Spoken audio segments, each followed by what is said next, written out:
provisional patent application is a, I would call it almost a tool, but it's a patent application that has slightly less formal requirements than a normal non-provisional utility application and is never examined. So a provisional patent application will never turn into a US patent unless you file a non-provisional patent application and claim priority back to the provisional. Some people like to call this conversion or conversion of a provisional into a non-provisional. And some people just refer to it as claiming priority back to a provisional. People have different ways of describing it, but it's essentially, it's a tool to get a filing date. That is ultimately the objective of a provisional patent application, is to get an early filing date and disclose subject matter on that early filing date. Now, why do people file provisional patent applications?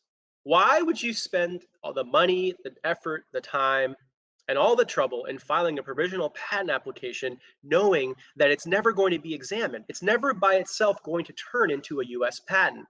Well, that's why I call it a useful tool. So the reason to file a provisional patent application is that you don't have to comply with all the formal filing requirements or formal drawing requirements that a typical non-provisional patent application requires. With a provisional patent application, all you need to do is disclose the subject matter and submit a cover sheet, what's called a provisional cover sheet. And then you have to keep track of the date and make sure that you file your non-provisional within 1 year. Now, it's very, very important that you do not fail to file and convert your application after that 1 year date. Now, of course, if you decide, hey, you know what, I don't want to pursue this application, I'll just let it go abandoned after that 1 year date, that's okay. But it should be a deliberate decision. You don't want to miss that date, otherwise you won't be able to claim priority to your provisional application after that 1 year date.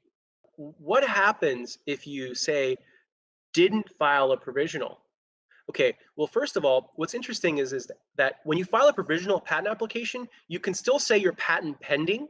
Even though your application will never be examined, you can still hold yourself out as being patent pending.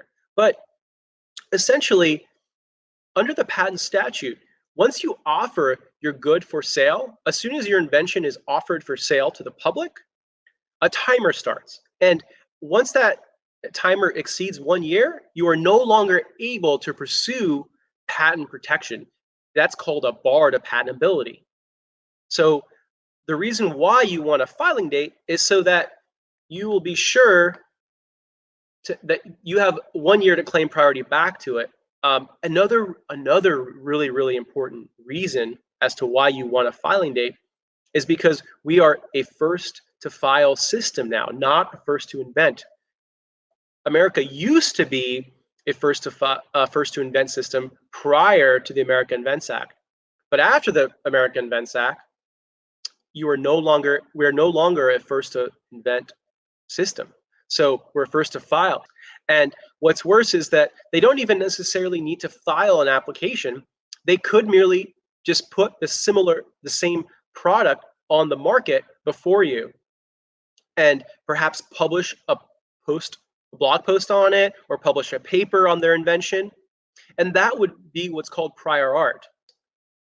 So in order for you to claim priority back to the provisional application, you have to have what's called support in the earlier filed disclosure. So if we have a sample, let's just say a product, okay, an apparatus that has components A, B, and C, and in order to claim, and let's just say that this is disclosed on this priority date, then if the same apparatus is being disclosed and claimed in the non-provisional, then there would be valid support in this situation. Now, here's where you run into trouble. Let's say that during the course of the year, you identified a new aspect of the product, you want to now claim that. So now it has component D. So now your apparatus also has this extra component and this component was never disclosed in the earlier disclosure. Well, unfortunately, technically, claims that are drawn to A, B, C, and D don't have the benefit of the earlier filing date. So this is something very important to keep in mind. Again, patent law is very nuanced, which is why we always encourage you to work with a patent attorney to try to help you. But just remember, it's about the earliest disclosure date that finds support, where support is found for a claimed invention. So if you're trying to claim A, B, and C, that's not going to be an issue. However, if you're trying to claim A, B, C, and D, then technically you're going to have what are called priority issues, and claiming priority back to the earlier provisional could be problematic.